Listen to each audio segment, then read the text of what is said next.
প্ৰতি বছৰে 18 ছেপ্টেম্বৰ তাৰিখটো বিশ্ব বাঁহ দিৱস ৰূপে পালন কৰা হয়।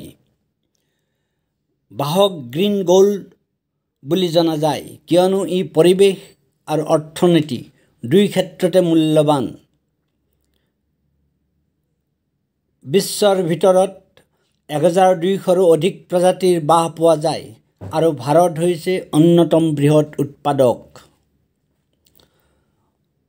অসমত বাঁহৰ স্থান সংস্কৃতি, জীৱনশৈলী আৰু জীৱিকাত অপৰিসীম।